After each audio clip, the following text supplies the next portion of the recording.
Bir necha hafta oldin sodir bo'lgan voqea hayotimni butunlay ustun qilib yubordi. O'sha dahshat menga qadrli bo'lgan hamma narsani tortib oldi.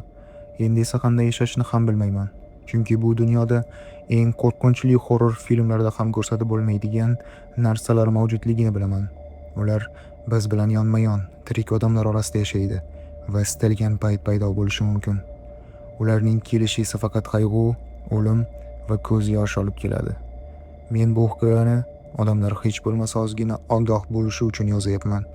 Chunki u istalgan vaqtda paydo bo'lishi mumkin va o'shanda undan qochib qutulib bo'lmaydi.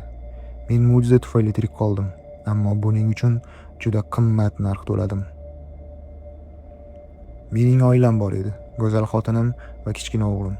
Biz kichkina shaharning chekkasida oddiy 5 qavatli uyda turardik. Ishlab farzand tarbiyalardik, hamma kabi. O'sha mudhish bir kungacha. O'sha kun ertalab axlat tashlash uchun ko'chaga chiqdim.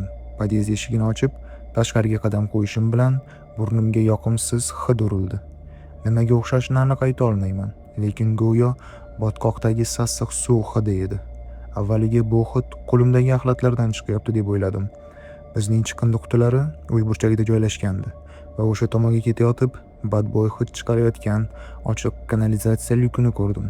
Yaqinlashganim sari hid kuchayardi. Ichiga qaraganimda esa bu shunchaki yomg'ir suvi emas, aynan kanalizatsiya hidi ekanligini tushundim. Bir paytlar shaharning markazida quvur yorilganda ham xuddi shunday hid kelardi. Axlatni tashlab, yaqin atrofdagi katta taxta topdim-da, lyuk ustiga yopdim. Biror odam tushib ketmasin deb. Qopqog'ining o'zi yo'q edi. Qandaydir daydi metallonga topshirib yuborgan bo'lsa kerak. Keyin odamlar tushib o'lib ketadi. Lekin bu bilan hech kimning ishi yo'q. Men esa o'zimni yaxshi ish qilgandek his qilib uyga qaytdim. O'sha paytda bunaqa arzimas narsa hayotimdagi eng dahshatli voqea boshlanishi ekanligini xayolimga ham keltirmagandim. Uyda esa meni oilam va mazali nonushta kutardi. Bugun dam olish kuni. Faqat o'g'lim hovlidagi do'stlari oldiga shoshilardi. U tuxumni tezda yedi-da, kurtkasini kiyib tashqariga yugurdi. "Oyi, dada, men ketdim. Uzoq yurma. Kurtkangni yop, tashqari sovuq."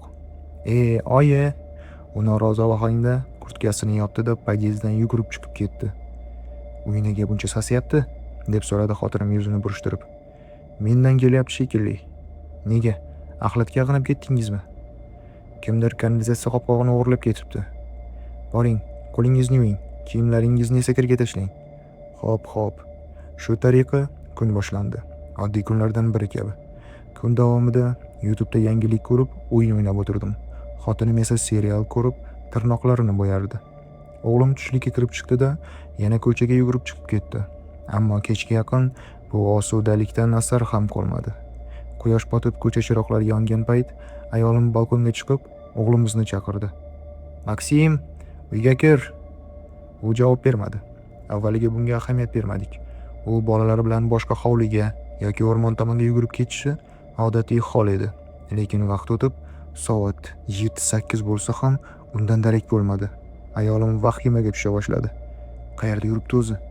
Tinchlan, hozir kelib qoladi. Shu vaqtgacha qayerda yuribdi ekan? Juda xavotir olayotgan bo'lsang ana, Vikaning uyiga qo'ng'iroq qil.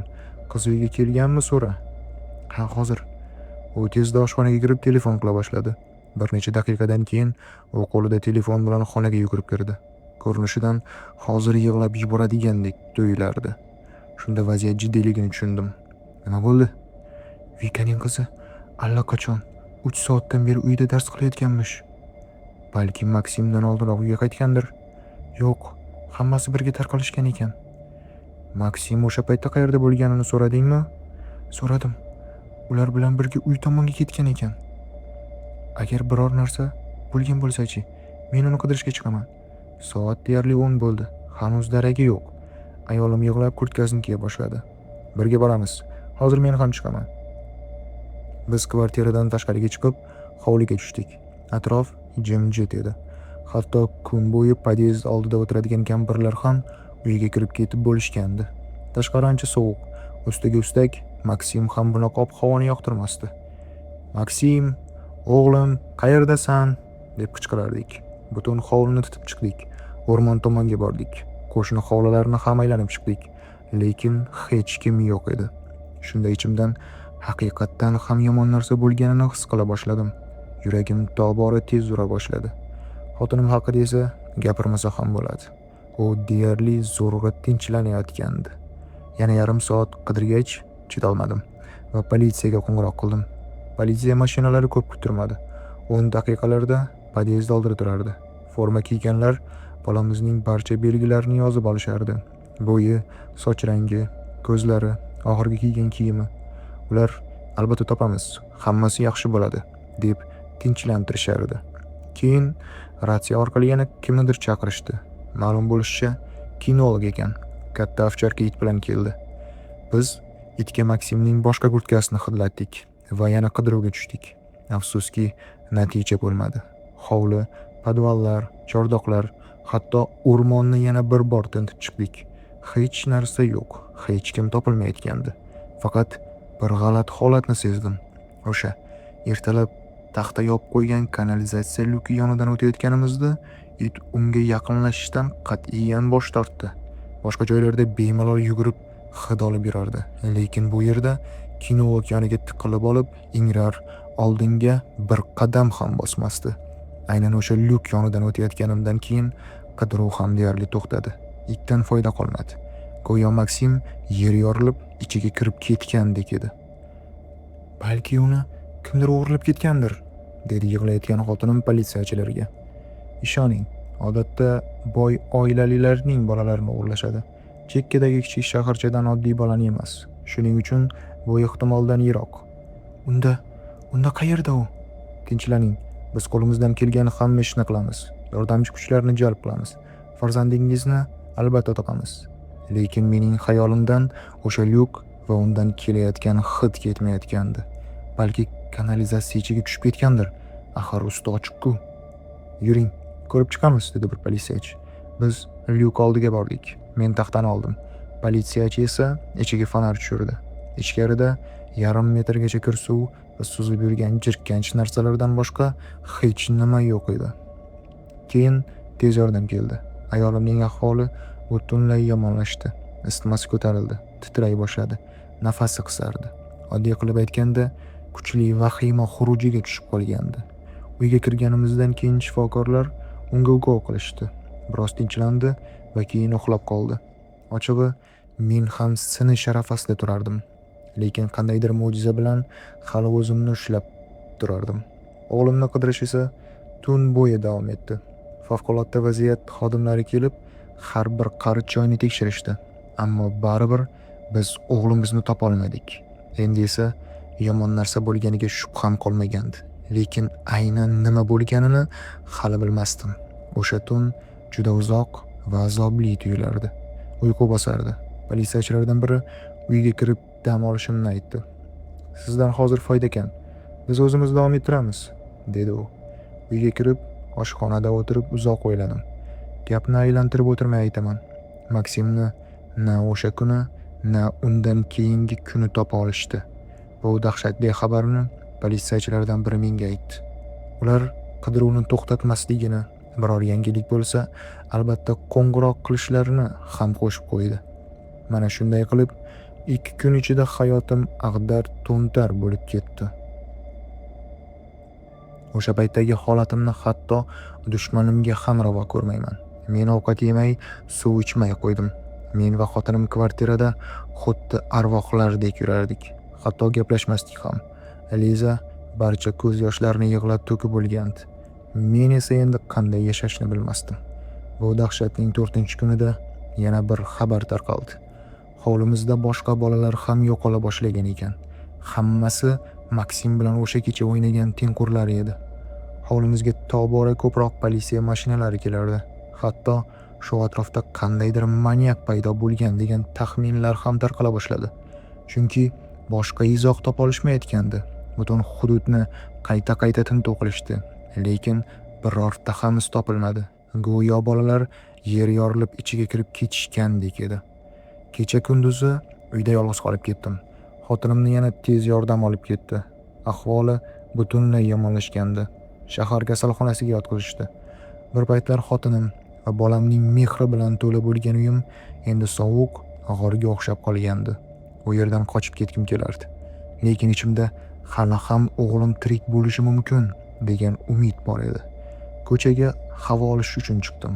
Soat taxminan 11lar edi. Uyimiz orqasidan yurib ketayotib, birdan hovlidagi hid yanada kuchayganini sezdim. Avvalgi kabi sassiq suv hidi kelmayotgandi. Lyuk tomon yaqinlashganim sari hid o'zgarib borardi. Endi unda chirigan go'shtning aralash hidi chiqardi. Burnimni kurtkam bilan yopib, Lyuk yoniga ketayotganimda birdan suvga nimadir tushgan ovoz eshitildi. To'xtadim. Telefonim fonarini yoqib, Lyuk ichiga qaradim. Bir lahzada tanamni dahshat bosdi. Hattoki oyog'im bo'shashib, yiqilib tushay dedim. Quvurlardan birida sariq bolalar kurtkasi ilinib turardi. Men darrov bu kurtkani tanidim. Bu qo'shnimizning o'g'li, Mishkaning kurtkasi edi. O'g'limning eng yaqin do'stlaridan biri. Bu yerda nima qilyapti degan o'y bilan qo'shnimizga qo'ng'iroq qildim. Uning yig'lab gapirayotganidan va Mishka kecha uyga kelmadi deganidan hammasini tushundim. Uning o'g'li kecha yo'qolib qolgan ekan. Darrov politsiyaga qo'ng'iroq qildim. Yaxshiyamki, patrul mashinasi yaqin atrofda ekan. Lekin telefonni qo'yishim bilan yana bir ovoz eshitildi. Suv ichida tez-tez yurayotgan qadam tovushlari ovozi. Bir lahzaga bolalar deb o'ylab, xursand bo'lib ketdim.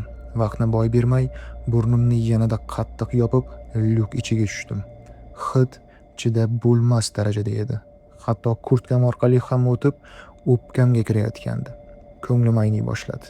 Atrofga qarab turib, bir narsani payqadim. Orqamda yer tagiga chuqur kirib ketgan katta teshik bor edi. Go'yo kimdir ulkan in qazigandek.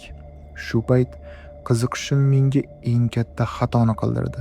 Fonar nurini o'sha teshikka qaratdim. Ko'rgan narsamni umr bo'yi unutmayman.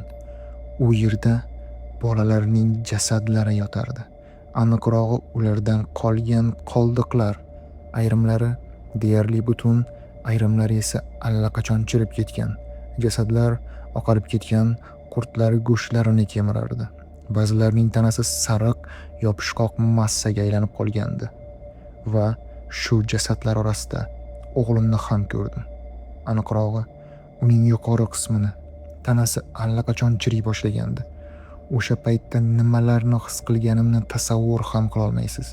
Men isterikaga tushib qolgandim. Teshik ishiga yanada chuqurroq kirishga uringanimda birdan suv ichida qadam tovushlari eshitildi.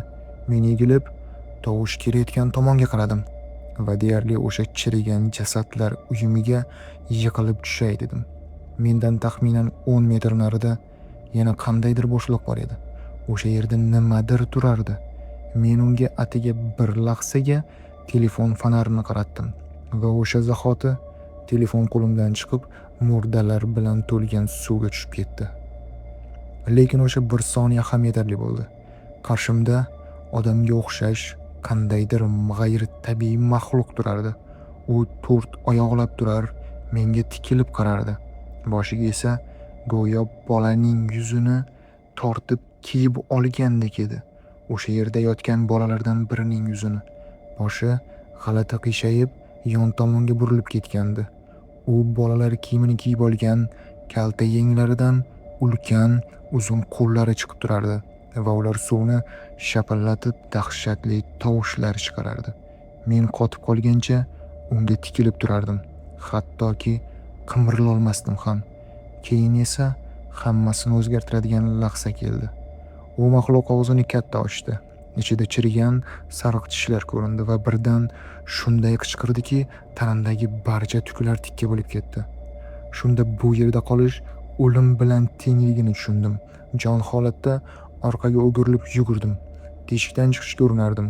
Yaxshiyam politsiyachilar yetib kelib, meni o'sha la'natli lyuk ichidan tortib chiqarishdi. Tashqi ko'rinishimni ko'rib, ular ham dahshatga tushishdi. Lekin men aytgan gaplarni eshitib, undan ham battar shokka tushdi.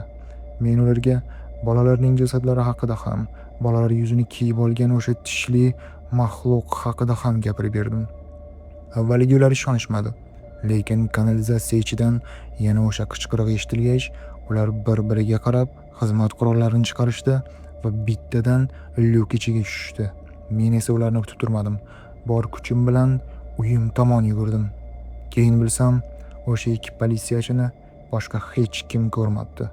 Ular o'sha inda qolib ketishdimi yoki ko'rgan narsasidan keyin qochib ketishdimi bilmayman. Bolalarning jasadlari esa ertasi kuni chiqarib olindi. Qo'llaridan kelgancha yig'ib hammasini dafn qilishdi. Atrofim ko'z yosh, qayg'u va vahima bilan to'lgandi. Aslida nima bo'lganini mendan va o'sha ikki politsiyachidan boshqa hech kim bilmasdi.